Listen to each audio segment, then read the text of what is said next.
আমাদের এই স্বাধীনতা কোনো দল বা ব্যক্তির নয়, প্রতিটি বাংলাদেশী।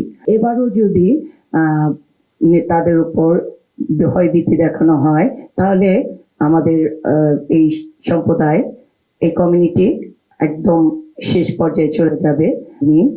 ভোট দিতে যাওয়ার আগেই তাদের ভয়ভীতি দেখানো হয়, যেটা আমার আগের স্পিকার বললেন, তুষার ভাই।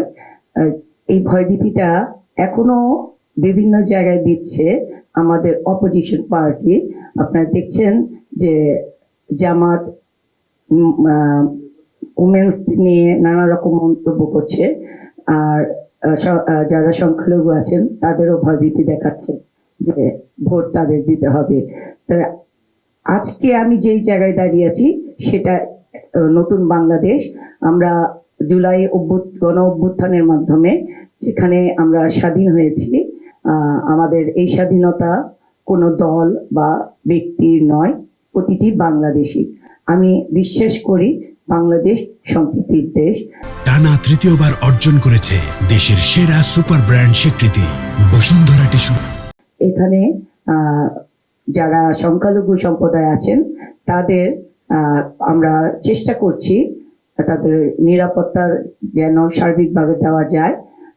হিন্দু বৌদ্ধ খ্রিস্টান ছিল 2.5 কোটিরও বেশি 2000 সালে, সেটা এখন কমতে কমতে অনেক কমে গিয়েছে।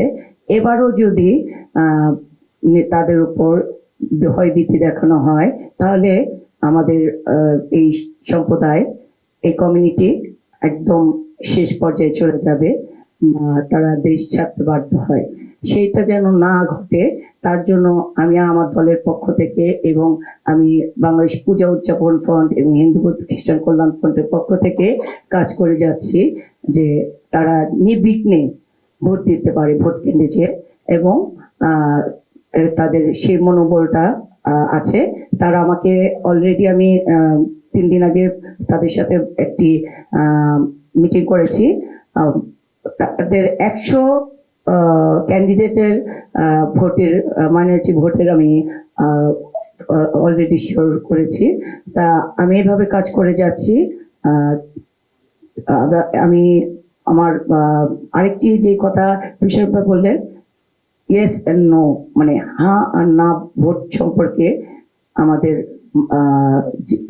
জনগণ, অনেক যারা প্রান্তিক জনগোষ্ঠী, তারা কিন্তু এখনো বুঝতে পারছে না কোনটা দিলে আমাদের ভালো হবে দেশের জন্য। থ্যাংক ইউ আমাকে আমন্ত্রণ জানানোর জন্য ঢাকা ফোরাম আশফাক জামান ভাইকে ধন্যবাদ।